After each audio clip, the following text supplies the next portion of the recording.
This is Hannibal M. Piper here from thehannibaltv.com, and we're going to do the weekly review of the points that we find interesting in Dave Meltzer's Wrestling Observer newsletter. There's, of course, a lot more to it that I don't find interesting, so feel free to subscribe to it if you want to know everything. Apparently, for the house show tomorrow night in Toronto at the minor league hockey arena, WWE has changed the main event from Reigns and Sioka versus Zayn and Owens to Reigns versus Zayn because ticket sales have not been that great. We keep hearing how hot Roman Reigns is. Toronto is like a 4 million person town, and they're in a minor hockey arena with Roman Reigns, and they can't sell it out. The WWE house show in Madison Square Garden, March 12th, has about 8,000 tickets out. Far from the superstar Billy Graham days. Senior Vice President of Talent Relations of WWE, James Kimball, was fired last week. Apparently, this was due to a human resource violation. There was an incident that happened, but the details of the incident have not been released. Dwayne Johnson is going to be a presenter at this year's Academy Awards. Brett DiBiase, the son of Ted DiBiase, who was with WWE mostly in development, but for a brief period on the main roster, which I don't remember, pled guilty to a federal charge related to wrongfully dispensing welfare money that was supposed to go to the poor in Mississippi. DiBiase, who's 34 now, was with WWE from 2008 to 2011.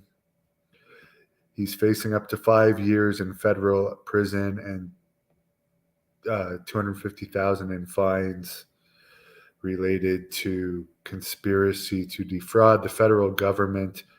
John Davis, the Mississippi Department of Human Resources Executive Director from 2016 to 2019, also pled guilty for wrongfully spending the money on DiBiase, including $160,000 of the welfare money going to DiBiase's drug rehabilitation in Malibu.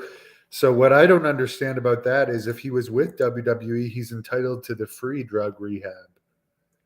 So why would he even want to use that? Unless it was a fancier place in Malibu, but I'm sure it's not crappy rehab places the WWE send their talent to.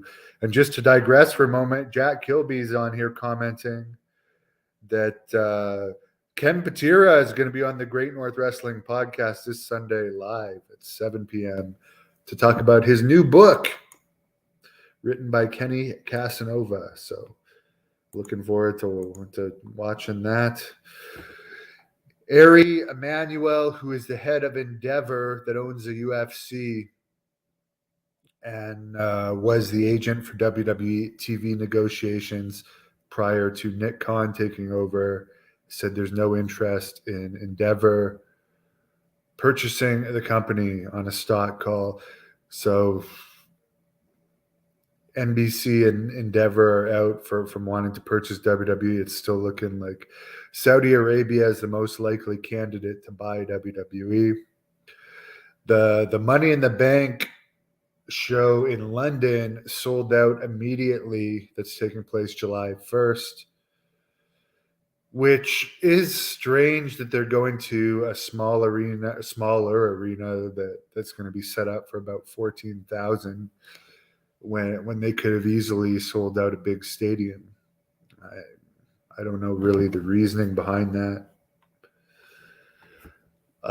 Dave Meltzer's pointing out that they wanted Lesnar to face Steve Austin at WrestleMania this year since the two never wrestled. But Austin was not interested in that. They tried to see if Austin would wrestle Roman Reigns. Apparently he wasn't interested in that either. Then they wanted to do Austin against Bray Wyatt, but apparently, Lesnar against Bray Wyatt.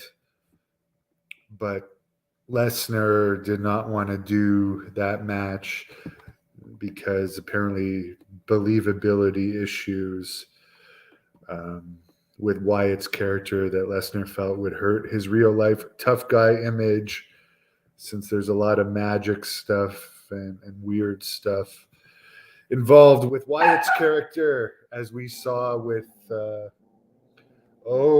don't think Piper likes Wyatt either.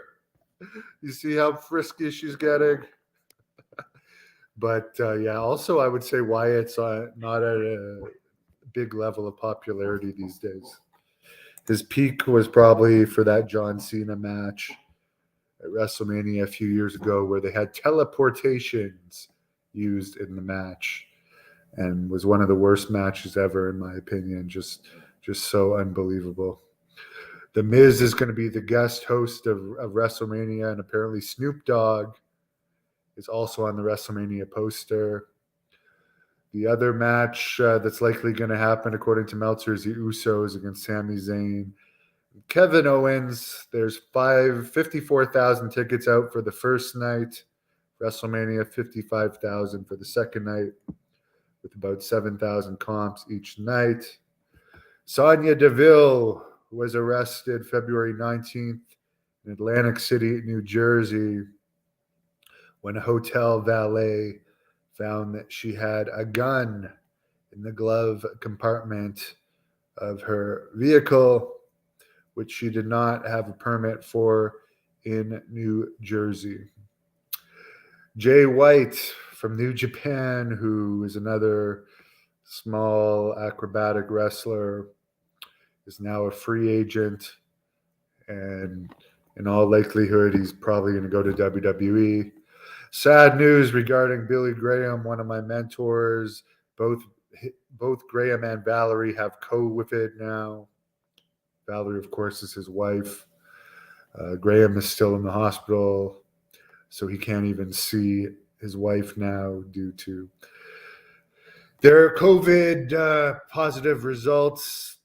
And of course, Graham has had an ear infection that took away his hearing for about a month. It's slowly coming back.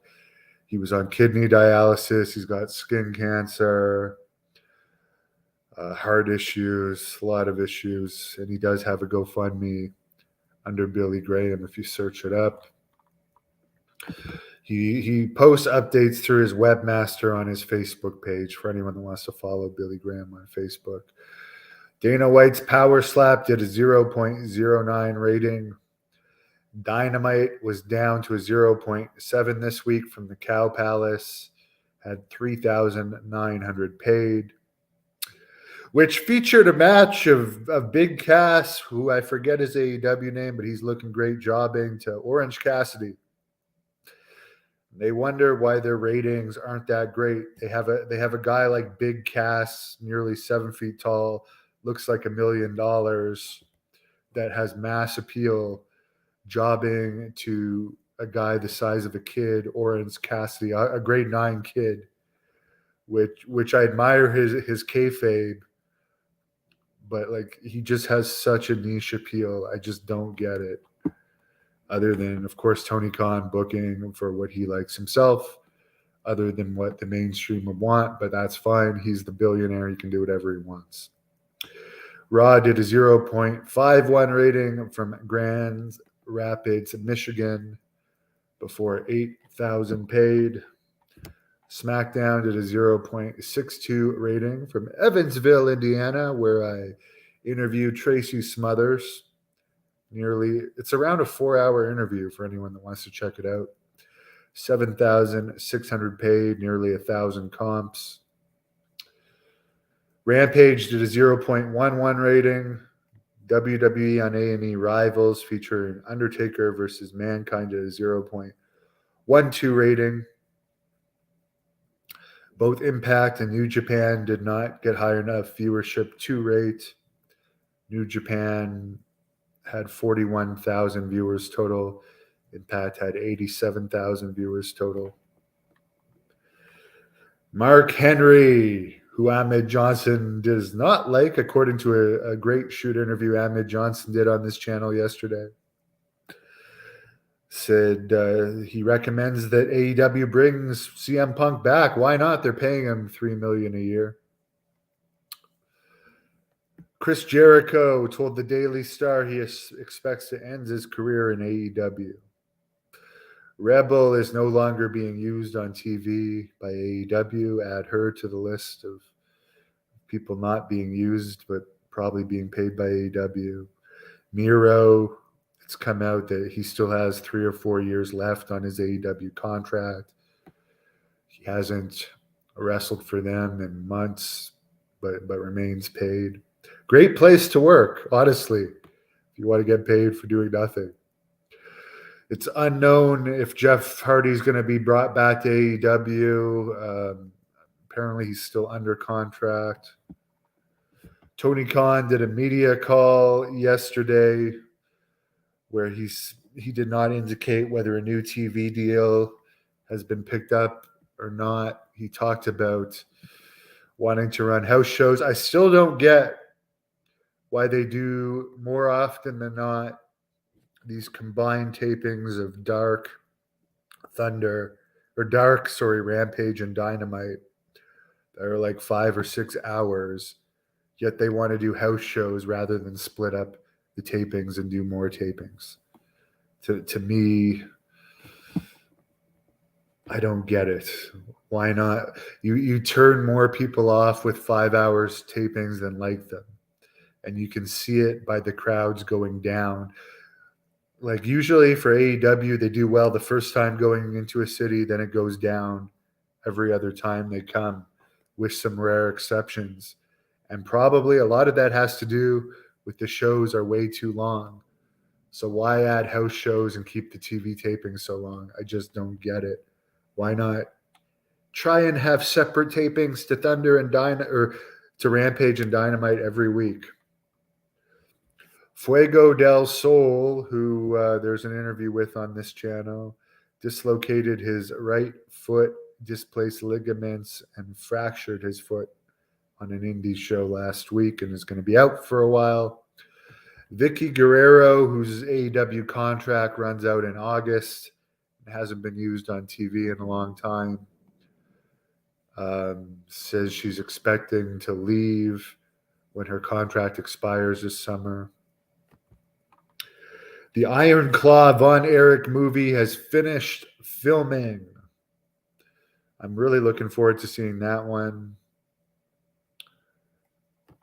Zac Efron stars in it, and Meltzer points out that MJF is playing Lance Von Erich on it, even though Lance was tall and blonde and MJF is short and dark-haired. UFC news, they are highly profitable right now. They gross less than WWE, but have less expenses than WWE. It's interesting with how profitable they are. They haven't changed their $50,000 bonuses in decades. John Jones returns tomorrow night for UFC 285. He's going heavyweight for the first time against Cyril Gang.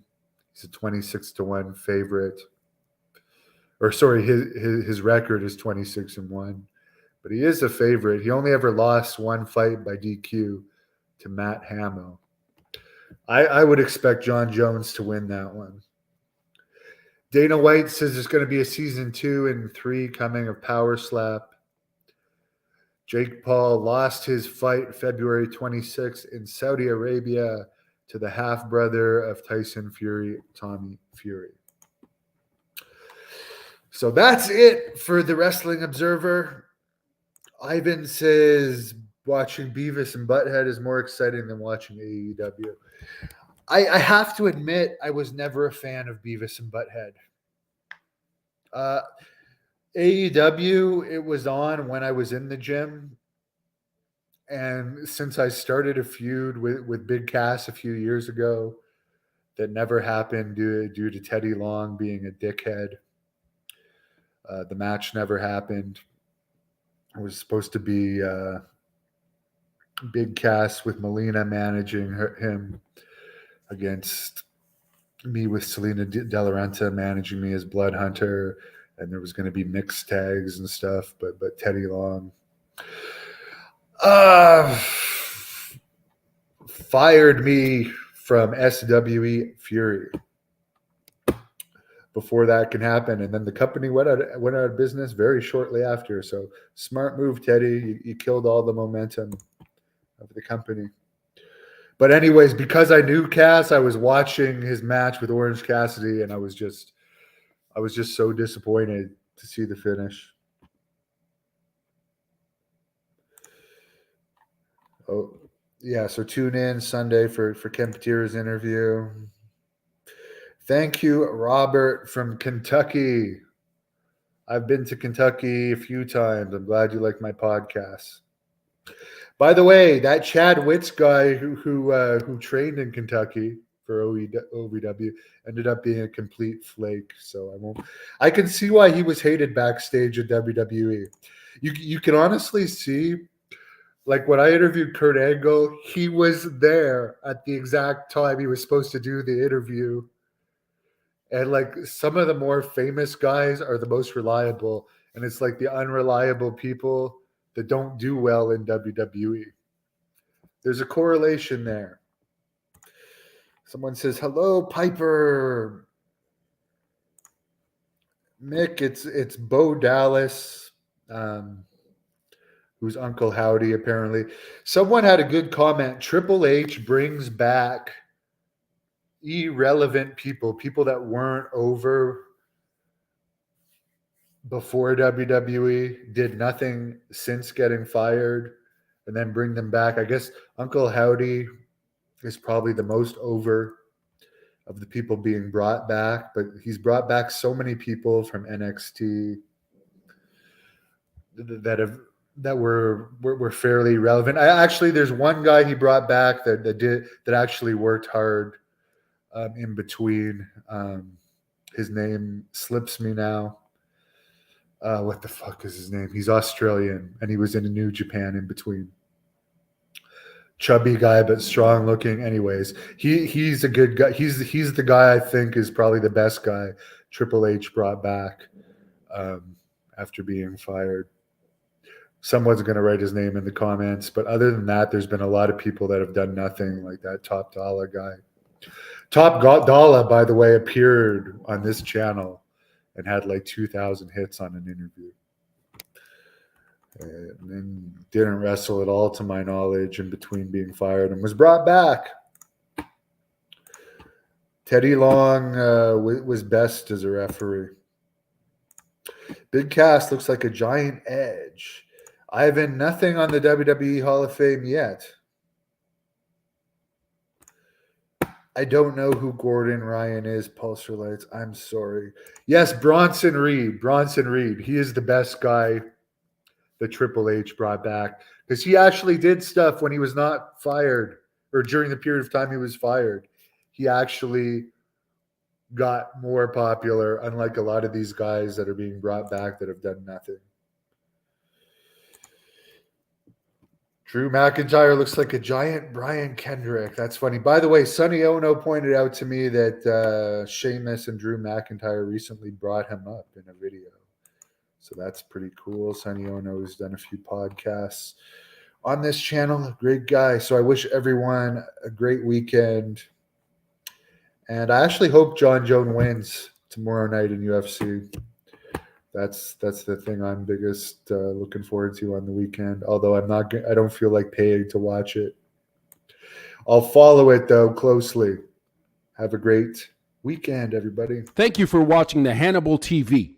Please like this video if you enjoyed it, and click the subscribe button to not miss any of our latest shoot interviews, match videos, or